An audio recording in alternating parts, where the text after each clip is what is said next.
Shalom a todos, bienvenidos. Vamos a hablar sobre la boda judía y el Mesías, o, o la boda judía, ¿cierto? O el lenguaje de la boda en el Brit Hadashah, donde podemos ver un poco este lenguaje que estuvimos estudiando la semana anterior. Vimos, ¿cierto?, cómo era la ceremonia del matrimonio judío, y ahora vamos a ver algunos de esos elementos, cómo se encuentran también a lo largo del Brit Hadashah, es decir, del Nuevo Testamento, también llamado. Y vamos a ver algunas cosas que nos hacen alusión a la boda judía prácticamente. Eh, Así que entender esta figura, ahora la vamos a aplicar. Y también entender qué es lo que se nos está diciendo a nosotros, qué es lo que se nos pide también. Conocidos como nosotros, siempre yo he escuchado, por lo menos cuando he visto algunas prédicas en la iglesia, dicen no sé quién es la novia, o cuando hacen alusión de si ustedes son o no la novia, y toda la gente dice amén. Por supuesto que somos la novia. Pero bueno, ¿qué significa ser la novia?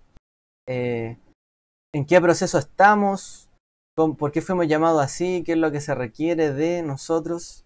Etcétera. También tenemos que entender esa figura dentro del contexto.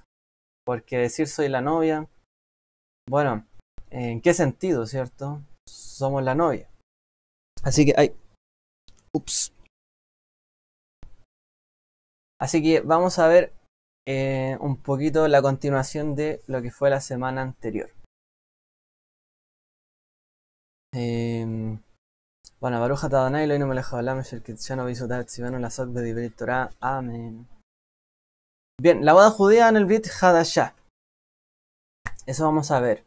En general vamos a pasar por algunos versículos, no vamos a ver tampoco todas las figuras que hay porque son bastantes y nos tomaría muchísimo tiempo, pero sí vamos a ver los temas generales para comprender todo el proceso que ya vimos, ¿cierto? De las dos etapas en general del matrimonio, que son el compromiso, ¿cierto? Ya el matrimonio como tal, el Erusín y el Nisuim. Entre medio hay otros subprocesos, pero en general son esos, ¿cierto?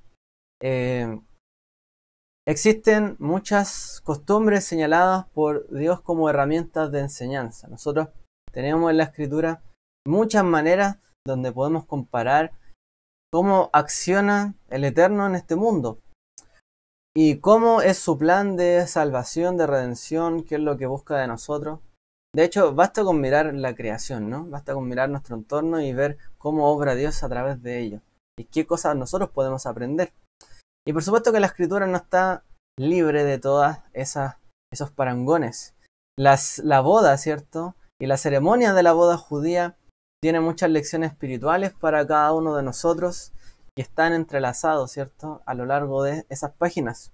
Muchos de estos elementos tenían un objetivo claro. ¿Cuál es el objetivo claro, ¿cierto?, de la Torá? Es apuntar al Mesías. Como dice aquí en Gálatas 3:24, de manera que la ley ha venido a ser nuestro ayo para conducirnos al Mesías, a fin de que seamos justificados por la fe. La ley, la Torá, ha venido a ser un ayo, ¿cierto? Que nos ha fijado, nos ha conducido, nos ha llevado, ¿cierto?, para presentarnos finalmente al Mesías, que Él es el propósito, ¿cierto?, de todas las cosas. El propósito era, como dice ahí, hallar justificación, hallar justicia, hallar la fe, la emuná, y finalmente completar la promesa, ¿cierto?, que Dios hizo con Abraham, etcétera, y también para cada uno de nuestras vidas. El objetivo de la Torá siempre ha sido revelar también al Mesías su esencia, ¿cierto?, la esencia del Eterno, y cómo Él obra en medio nuestro. Y no hay otra obra mayor, ni otra manifestación más grande que la del Mesías. Es decir, también de manera única, la boda judía, ¿cierto?, nos muestra una ilustración detallada también de la relación que tiene Yeshua, el Mesías, con, ¿cierto?, su congregación, con la comunidad, llamada, ¿cierto?, también Israel, pero también llamada por allí Eclesía, la comunidad, la nube de testigos, entre otros nombres, ¿cierto? Los que están reunidos y le siguen, testigos de Él, de lo que Él ha hecho. Por lo tanto, veremos varias referencias que aluden al ciclo de vida del creyente, es decir, de lo que atañe a cada uno de nosotros. Cuando nosotros venimos, ¿cierto?, ante el Señor, ante nuestro Señor, nuestro Adón, Yeshua Mashiach, realmente nos convertimos en un seguidor de Él, en siervos de Él, pero también nos comprometemos con Él. Y esta es la figura, ¿cierto?, de la boda judía. Y vamos a partir viendo la figura de el Shidujin.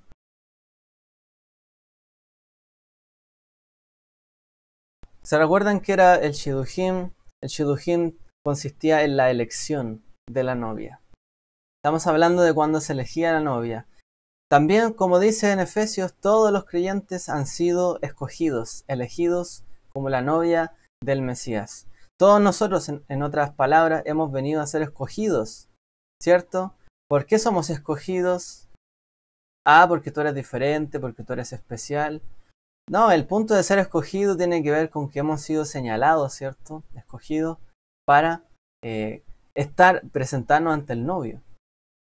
Es como la novia escogida, ¿cierto? En este momento. Entonces primero viene la elección.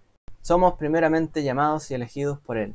Como dice en Efesios 1 del 3 al 6, para entrar en el contexto, bendito sea el Dios y Padre de nuestro Señor Yeshua el Mesías, que nos ha bendecido con toda bendición espiritual en los lugares celestiales en el Mesías, según nos escogió en Él antes de la fundación del mundo, para que fuéramos santos y sin mancha delante de Él. Es decir, Él nos eligió, nos escogió aún antes de que existiesen todas las cosas. ¿Y para qué? Para que fuéramos como una novia resplandeciente, sin mancha, blanca, ¿cierto? Con vestiduras blancas. En amor nos predestinó para adopción como hijos, para así mediante Yeshua el Mesías, conforme al beneplácito de su voluntad, para alabanza de la gloria de su gracia, que gratuitamente ha impartido sobre nosotros en el amado. Si se fijan aquí, en general el Brit Hadashah se utilizan varias metáforas. Aquí dice que somos llamados como hijos, pero también Él es el amado. Por lo tanto somos la amada, somos la novia, ¿cierto? Y hay varias figuras que se entrelazan aquí. Somos predestinados para ser adoptados por Él, pero también para comprometernos con Él y presentarnos ante Él sin mancha. Ambas cosas son ciertas. Entonces, primeramente somos aportados a través del Shidujim, elegidos por Él. Por lo tanto, nadie va a Él, como dice la Escritura, ni del que quiere ni del que corre, sino finalmente el que de Él se compadece. Al que Él escoge, ¿cierto? Cuando Él nos escoge, ahí somos llamados por Él. Ahora, ¿quién es el que escogía el Shidujim? ¿Se recuerdan? En el caso de Abraham, ¿cierto? Con su siervo. Era el padre, ¿no? ¿Se recuerdan que era el padre generalmente en la antigüedad el que escogía la novia? El que cuando ya el muchacho estaba en edad de casarse le trataba de buscar una novia, una esposa, para que pudiera seguir, ¿cierto?, su camino con ella. Entonces, en algunas veces, no solamente es el padre, pero aquí podemos considerar obviamente que el padre nos llamó, ¿cierto?, a Él. Por eso nos acercó a través del Mesías. Pero también a veces se designaba a uno. Y el que era designado se le llamaba Shadchan, ¿cierto? Que era como el casamentero. Bueno, el casamentero que hacía la elección. En alguna oportunidad, uno de los Shelihim, uno de los apóstoles, se autoproclama como un Shadchan prácticamente. Estamos hablando de Shaul. Dice que él, siendo un fariseo, un creyente en Yeshua, hizo, ¿cierto?, el siguiente comentario en relación con esto.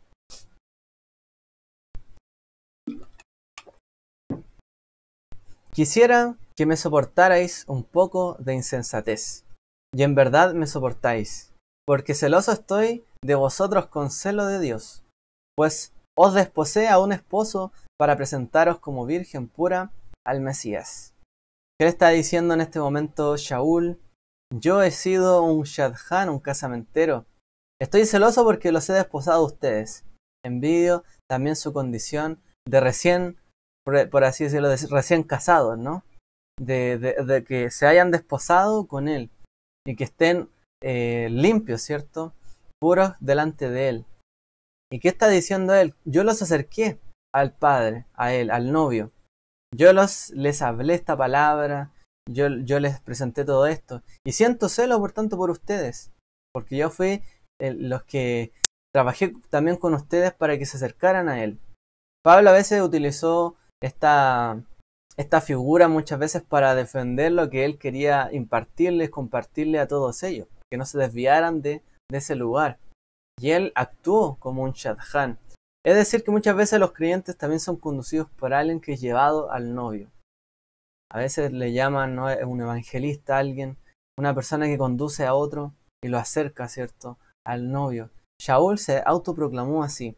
Y él exhortó a los creyentes en Corinto, en este momento, para que en el curso de su fe entiendan esta comparación. Y él mismo se comparó como un shadchan espiritual, ¿cierto?, que presentaba a los creyentes ante el novio. Durante el Shidujin, recordemos que se hacía el proceso de la ketubá. Ya ahí se especificaba un precio para ella. Es decir, venía lo que era la dote. En ese contrato, ¿cierto?, de la ketubá se colocaban las condiciones y las prescripciones que iban a tener la boda, el matrimonio, que iban a guardar el uno con el otro. Y en los tiempos bíblicos, recordemos que la dote de la novia consistía en tener muchas veces una tiara de monedas, ¿ya? Tener un conjunto de monedas las cuales se usarían durante la ceremonia. Y dado que esa tiara de monedas representaba una parte del contrato matrimonial, porque era el precio, ¿cierto?, de la concreción de esa ketubá, la pérdida de solamente una moneda de ellas podría ser un motivo de gran preocupación para la novia. Que es lo que leemos aquí en Lucas 15, 6 al 10. Dice, y cuando llega a su casa, reúne a los amigos y a los vecinos diciéndoles, está hablando, ¿cierto?, un poco de la parábola, Yeshua, y le dice, de las ovejas, le dice, alegraos conmigo porque he hallado mi oveja que se había perdido. Os digo que de la misma manera habrá más gozo en el cielo por un pecador que se arrepiente que por 99 justos que no necesitan arrepentimiento. ¿O qué mujer, si tiene 10 monedas de plata y pierde una moneda, no enciende una lámpara y barre la casa y busca con cuidado hasta hallarla? Cuando la encuentra, reúne a las amigas y vecinas diciendo, alegraos conmigo porque he hallado la moneda que había perdido. De la misma manera os digo, hay gozo en la presencia de los ángeles de Dios por un pecador que se arrepiente. Y esto no significa de que la mujer sea una vara que se le perdió una moneda y se desespera y el mundo se cae a pedazos. Obviamente tiene un contexto. Y podemos ver ese contexto, ¿cierto?, de esas 10 monedas de plata como el cuidado de la dote. Una de las cosas que también nos está instando todo esto, así como una novia cuida su dote para llegar al momento, ¿cierto?, de concretar la ketubá y el matrimonio, así también nosotros tenemos que, obviamente, cuidar, resguardar nuestras vidas, pero cuánto más es el eterno Dios que cuida de nosotros para que realmente podamos presentarnos en aquel entonces. ¿Qué es más importante? ¿Una de las monedas o uno de nosotros? ¿Y qué es más importante? ¿O qué es todavía más grande? ¿Una persona que se presenta allí a la boda, que sea justo, o una persona que sea pecadora, que se arrepintió y también participe de ese momento? Y esa es la comparación que está haciendo aquí Yeshua. Así como la novia se preocupa por la dote, por el precio que tiene, así cuánto más Dios está preocupado por cada uno de nosotros.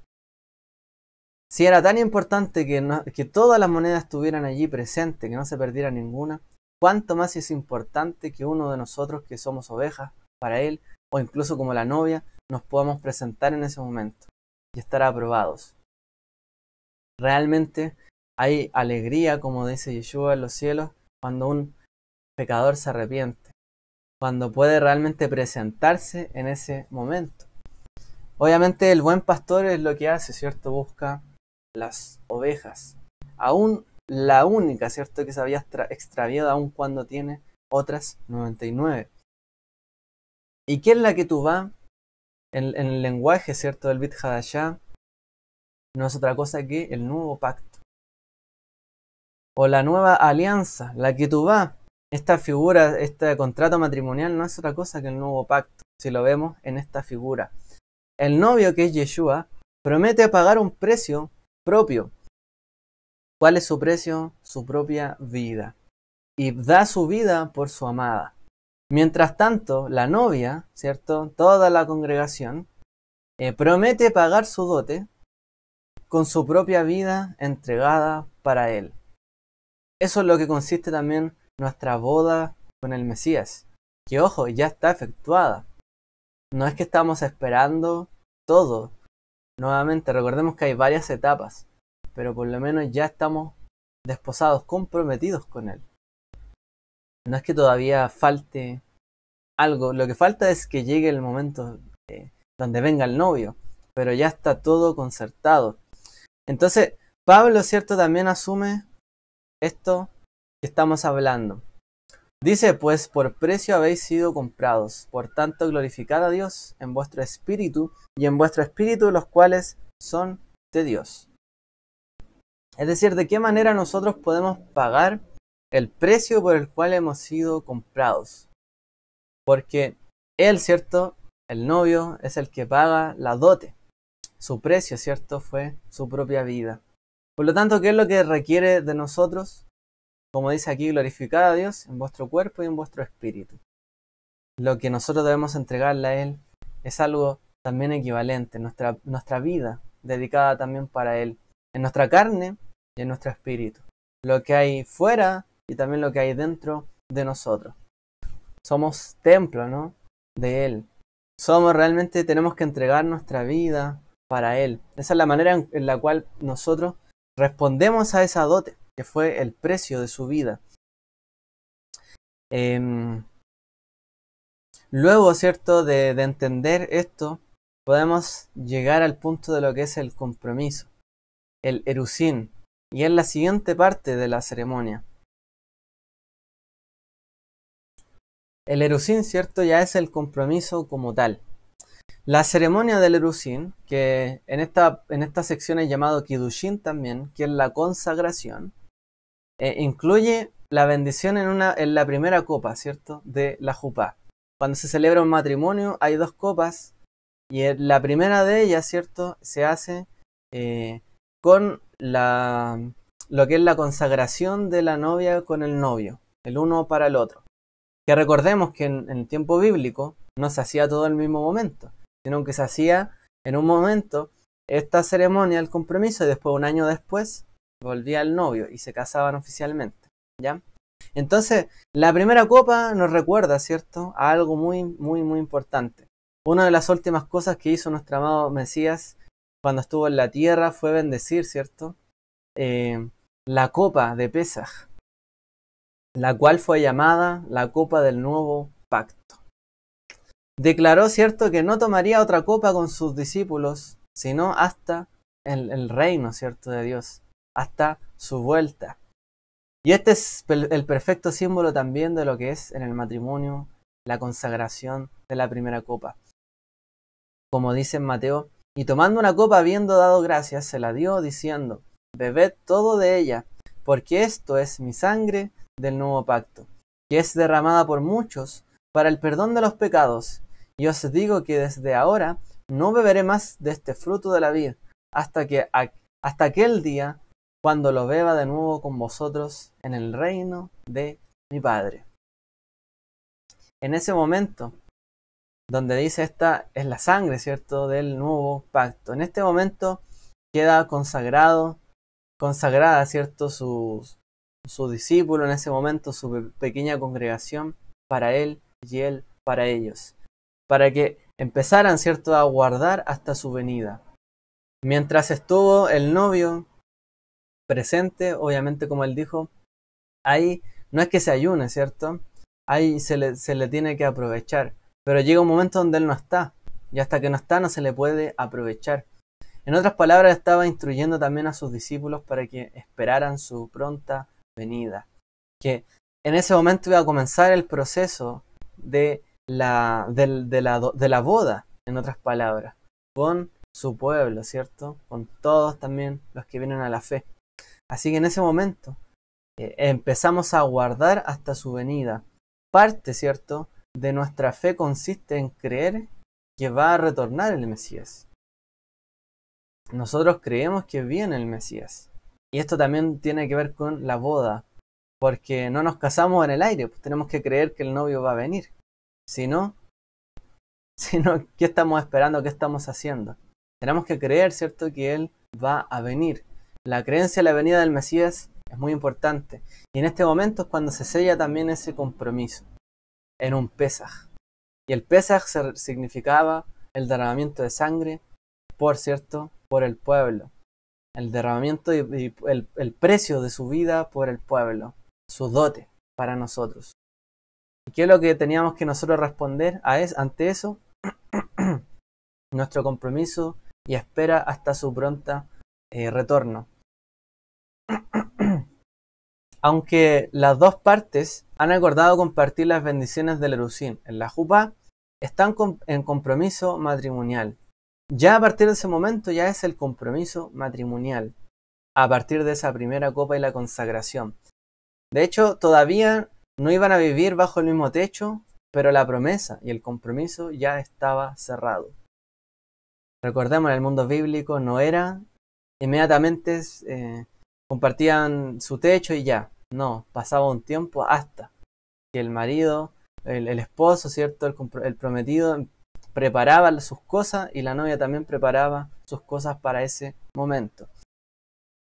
Una vez que todos nosotros también hemos consentido las condiciones del Erusín, el matrimonio con él, aceptar el precio de su sangre por cada uno de nosotros, entramos, ¿cierto?, en el periodo del compromiso.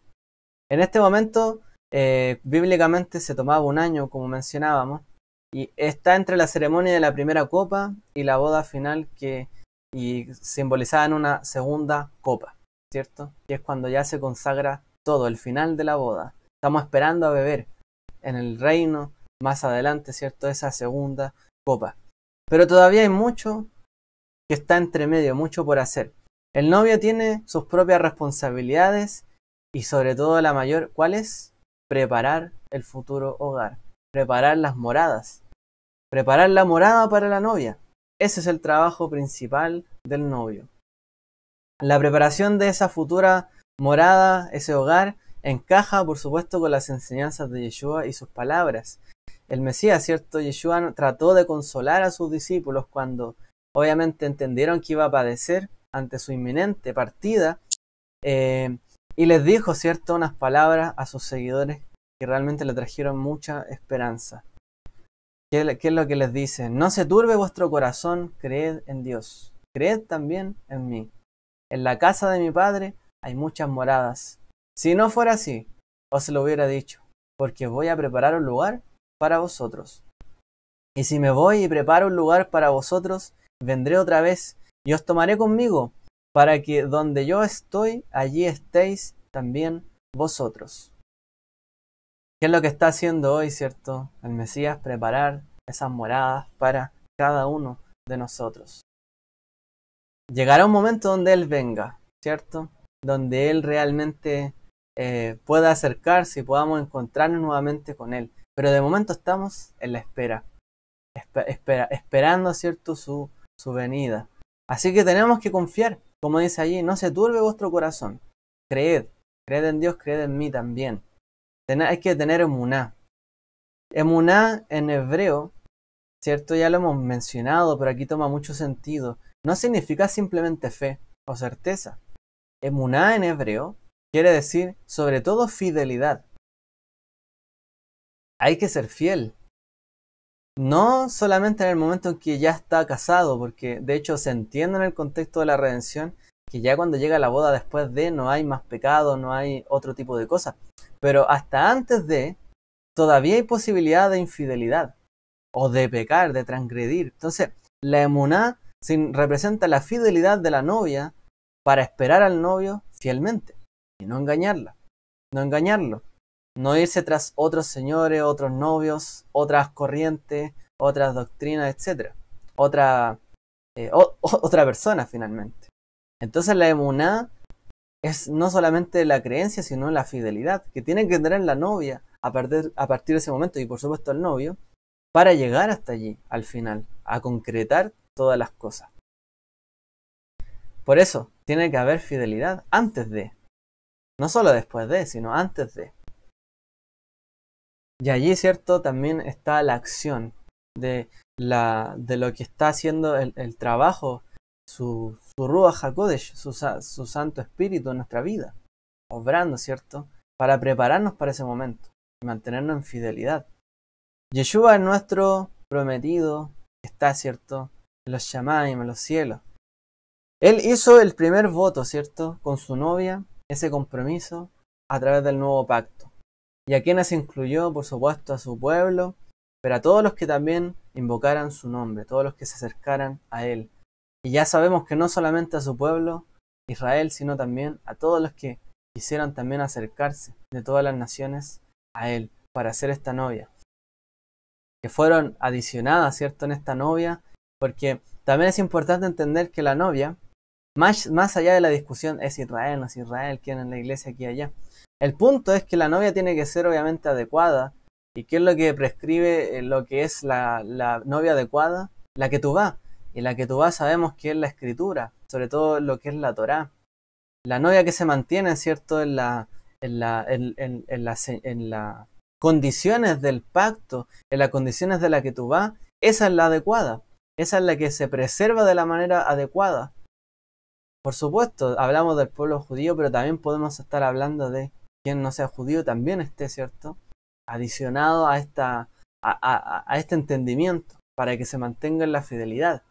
Esa novia no es otra novia, sino la que hablaron los profetas, lo que se está esperando, ¿cierto?, de ella. Y eso está anunciado en la escritura. Por lo tanto, no hay otra escritura, no hay otra interpretación, sino que hay que ajustar la interpretación, obviamente, de la escritura, de la Torá, de los profetas de Israel, para lograr entender cómo debe esperar la novia. De qué manera tiene que estar, obviamente. ¿Qué es lo que tiene que estar haciendo? ¿Cierto? Y qué cosas debe evitar para mantenerse en fidelidad. Y eso obviamente no lo sabemos sino mirando hacia la Torá, hacia la escritura. ¿Ya? Así que ahí está el punto. Ahora está cumpliendo también nuestra Mesías con su obligación de preparar nuestro hogar celestial para la que será su esposa. Es comprensible, por supuesto, que muchos de nosotros o sus mismos discípulos talmidim estuvieran acongojados, tuvieran miedo o incertidumbre de lo que vendría a partir de allí. Sin embargo, sabemos que el novio solamente se separa temporalmente, que no será para siempre. Y ese consuelo tiene que quedar allí también, ¿cierto? Ya hay un consuelo, él nos dejó a su Ruach HaKodesh, que es el consolador, que nos permite mantenernos en la fidelidad, ¿cierto? Es como un cercano del novio, el que conoce el corazón del novio, que nos ayuda a saber qué es lo que el novio desea, espera de nosotros, cómo tenemos que estar preparados para ese momento del matrimonio final, consumado, ¿ya? Entonces él está completando un plan espiritual y nos dejó también a ese mayordomo que está trabajando en nuestra vida. La novia también tiene sus preparativos, por otra parte. La novia también tiene que hacer cosas. Por ejemplo, ella debe preparar que sus ropas, ¿cierto?, estén limpias, que su vida esté pura para el próximo matrimonio. Sobre todo eso tiene que ver un poco con su pureza espiritual, su pureza interna, y también tiene que ver, por otro lado, con sus vestiduras. Esto siempre es así. Una de las cosas que hace, ¿cierto?, la novia para antes del matrimonio es hacer una mikveh, es decir, hacer un baño ritual. La novia debe sumergirse en las aguas para prepararse hasta ese momento. Por lo tanto, la novia debe purificar su vida y dedicarla para él, para el novio, para el esposo, ¿cierto? El novio o el futuro esposo. La prepara para él, justo antes de la boda, como un símbolo de pureza moral y pureza ritual. Esto en los términos de la interpretación de la escritura Es obviamente un llamado para que nosotros podamos mantener nuestras vidas, ¿cierto? Nuestra vida espiritual en preparación para la segunda copa. Debemos estar preparados internamente y también externamente para ese momento. Y eso es lo que dice Pablo también aquí en Efesios, en cuanto a la preparación.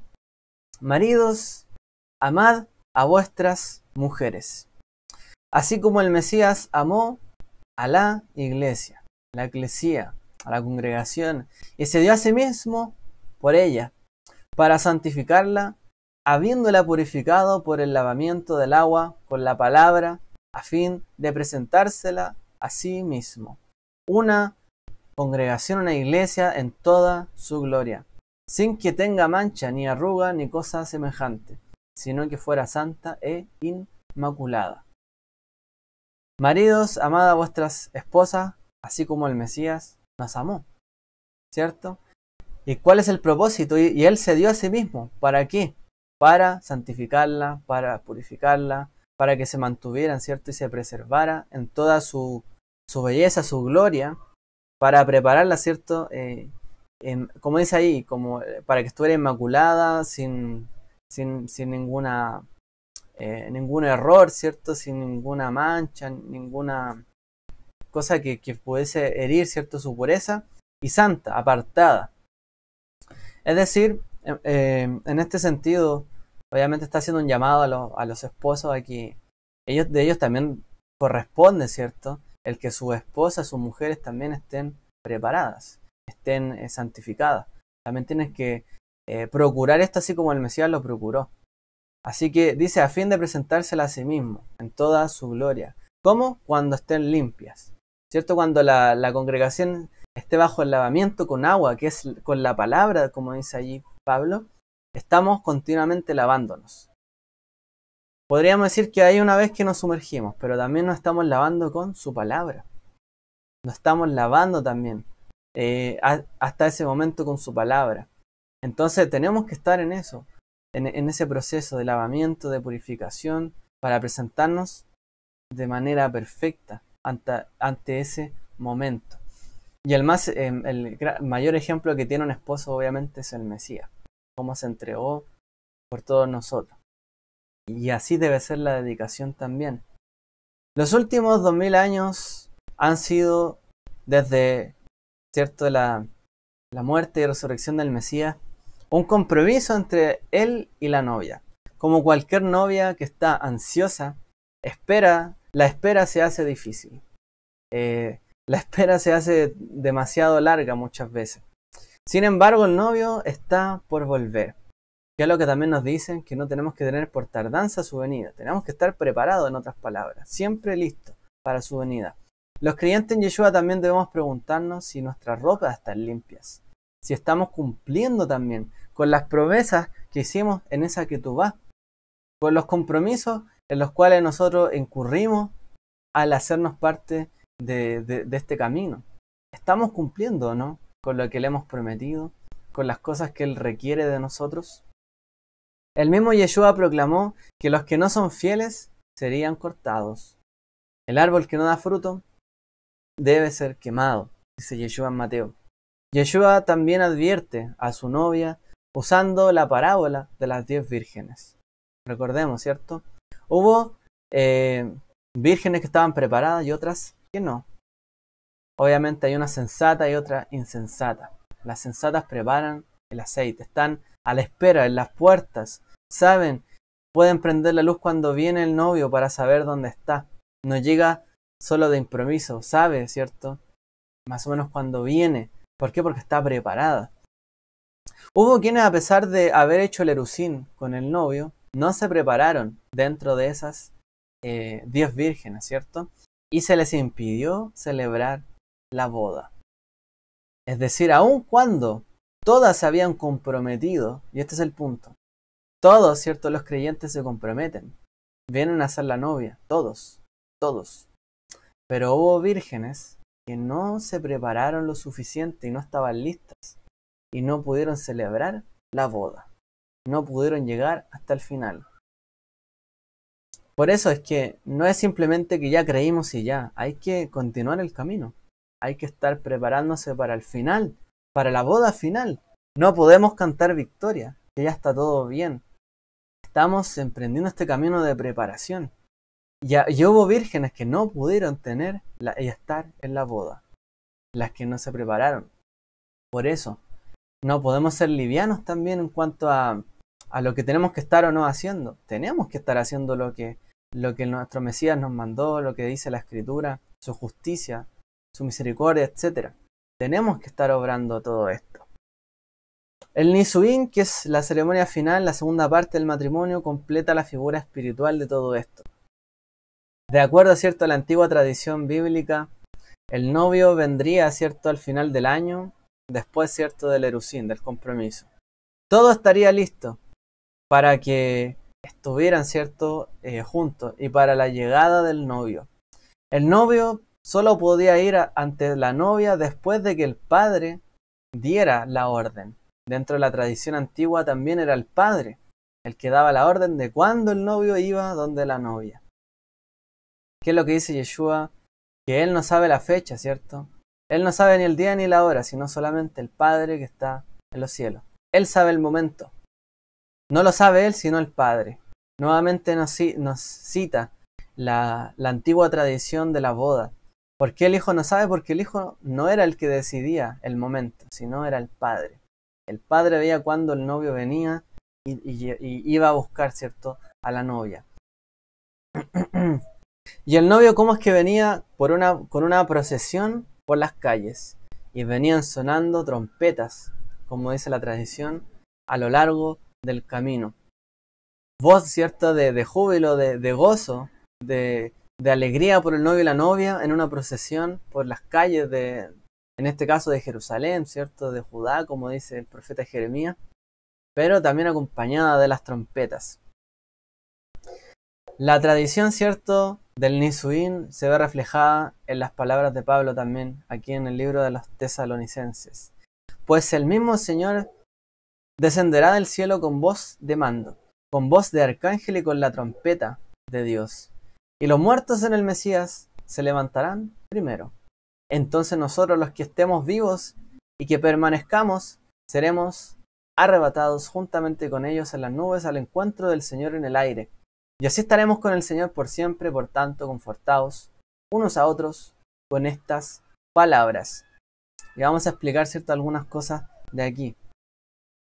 Ese evento profético que muchas veces se le llama arrebatamiento o el rapto, está perfectamente ilustrado en lo que es la ceremonia judía, la boda. Lo hablamos, ¿cierto?, la semana anterior también. Como la novia, ¿cierto?, de Yeshua, sus seguidores esperan el comienzo de la segunda etapa del matrimonio, el Nisuim. Están esperando, ¿cierto?, hasta ese momento. Se dicen las bendiciones y las bendiciones marcan la conclusión del matrimonio. Luego de eso viene el cierre del Nisuim y en el cierre hay una celebración. Al final, ¿cierto?, del banquete hay un banquete. Al final del banquete de las bodas, el Mesías, ¿cierto?, viene a Jerusalén con su novia y establecerá un reino terrenal por 1000 años. Y recordemos que la novia en ese momento era llevada, ¿cierto?, a la morada también. Era tomada, ¿cierto? Recordemos, la figura era tomada. Literalmente el Nisuín en hebreo significa tomar, levantar. El Nisuín consiste en que el novio toma, ¿cierto?, a la novia como por esposa, pero literalmente la tomaba en brazos. La tomaba, que es el mismo verbo, ¿cierto?, que utiliza acá, que a veces aquí en realidad ese verso que dice arrebatar, no sé si sea el más adecuado, porque lo más correcto sería tomar, hablar de tomar, y tiene que ver con el alzar, el tomar, que es el Nisuim, ¿ya? Está haciendo alusión nuevamente a lo que es el matrimonio. Y la trompeta, ¿qué es lo que anuncia? La venida del novio. ¿Y qué es lo que significa rapto o arrebatamiento? Es tomar a la novia. La toma para llevarla, ¿cierto?, en el proceso de la boda. Y por supuesto toma a la que es la novia, ¿ya?, en ese momento. Y eso es lo que inicia las bodas. Todo lo que son las bodas, ¿ya? Y lo que explicamos hace un momento. El banquete de las bodas ocurrirá como sabemos, en Jerusalén.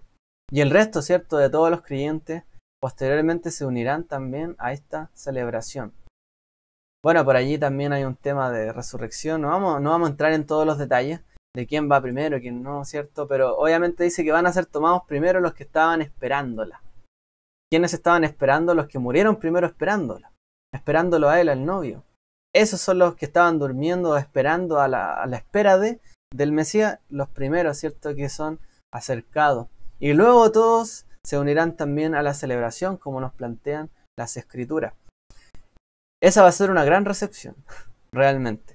Los creyentes también en Yeshua morarán finalmente con él como la esposa espiritual del Mesías. Hay algunos debates, por supuesto, en los acontecimientos, de acuerdo, no sé, al libro de Daniel, el Apocalipsis, o lo que dice Tesalonicense aquí en un par de versos, Corintios, etc., sobre el orden de los acontecimientos del Nisuim. Lo que sí es claro es que todos deberán elegir responder a esa invitación, que Yeshua también la habló. Hay una invitación que se hizo. ¿Quién va a asistir? ¿Quién va a querer ir? Y de eso va a depender muchísimo. El que quiera ir, finalmente. Él va a buscar al que quiera estar en ese momento. No al que diga yo soy la novia. No, al que quiera finalmente estar. Que se haya preparado y que quiera estar allí. Que esté atento. Finalmente a estar allí. Mientras, ¿cierto? Yohanan, Juan el apóstol, también veía una ceremonia de la jupá o la boda judía que se aproximaba en los días venideros, y oyó que una multitud proclamaba las siguientes palabras: regocijémonos y alegrémonos y démosle a él la gloria. Esta canción que cantamos, ¿cierto? Esa que dice Gadol Adonai Umehula al Meod. Esa canción. Regocijémonos y alegrémonos y démosle a él la gloria, porque las bodas del Cordero han llegado y su esposa se ha preparado, y a ella le fue concedido vestirse de lino fino, resplandeciente y limpio, porque todas las acciones justas de los santos son el lino fino. Las acciones, que es lo que nos revisten, son nuestras acciones, está diciendo allí, las acciones justas. Y el ángel me dijo: escribe, bienaventurados, dichosos los que están invitados a la cena de las bodas del Cordero. Y me dijo: estas son palabras verdaderas de Dios. ¿Quiénes son los que se van a deleitar? Todos los invitados a las bodas. No solo el que fue llamado y escogido o el que hizo el compromiso, todos los que sean llamados finalmente van a deleitarse en ese momento. Hay una novia, pero también hay amigos, invitados, etc. Yeshua también nos habla un poco de esto. Hay naciones, ¿cierto? No solamente está Jerusalén como una novia ataviada que es vista, sino también hay otros que participan, otras naciones. Todos los invitados van a celebrar en aquel entonces. Pero la novia tiene que estar preparada, tiene que estar lista en ese momento. Los redimidos de toda la historia prácticamente van a ser reunidos en ese momento. Sean judíos, sean de las naciones, justos también, que se han anexado a todo esto. Morarán con el Eterno, con el Señor por la eternidad. La ceremonia del matrimonio es la costumbre designada por Dios para recordar a los creyentes en Yeshua las grandes cosas venideras en el reino próximo del Mesías.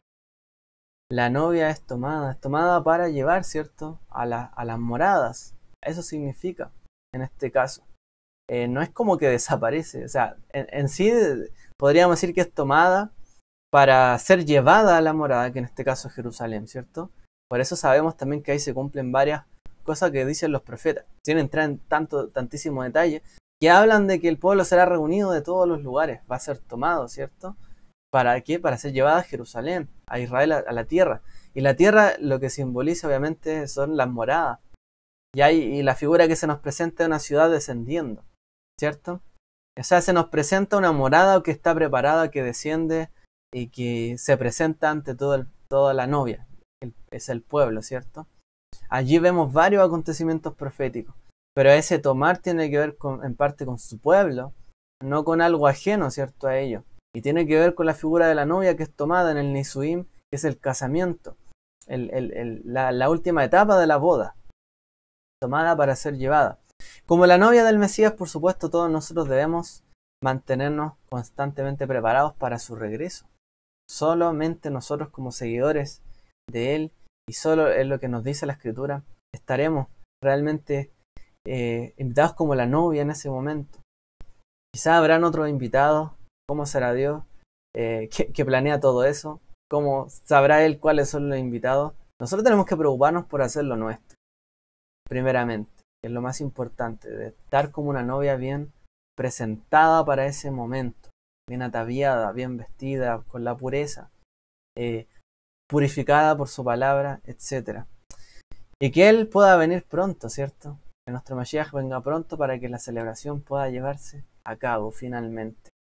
Así que recordemos, ¿qué es lo que nos dice todo esto? Nosotros ya nos hemos comprometido con Él. Ya somos prácticamente la novia o la esposa incluso, en potencia. Y tenemos en este periodo que prepararnos para el momento de la boda final.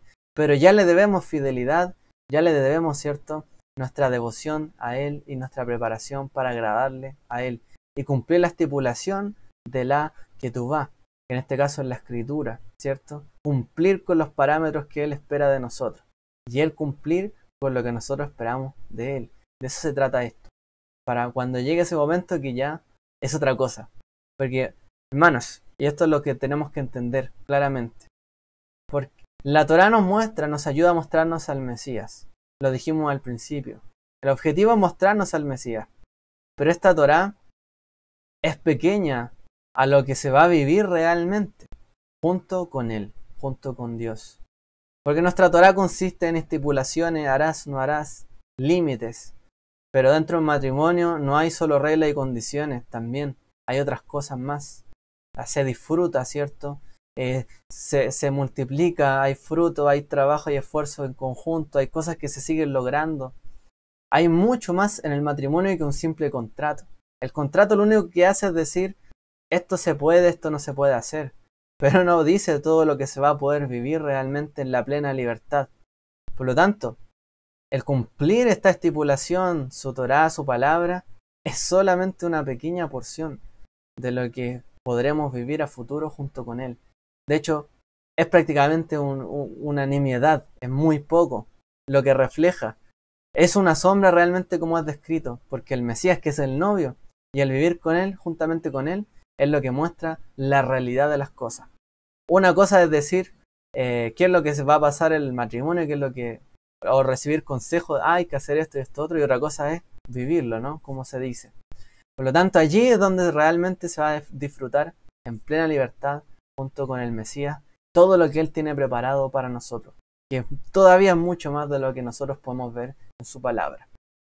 Hasta aquí llegamos con este estudio de la boda judía, ¿cierto? Y el Mesías y las palabras del Brit Hadashah. Espero que haya sido de edificación para todos ustedes. Que el Eterno les bendiga esta semana. Shalom, shalom.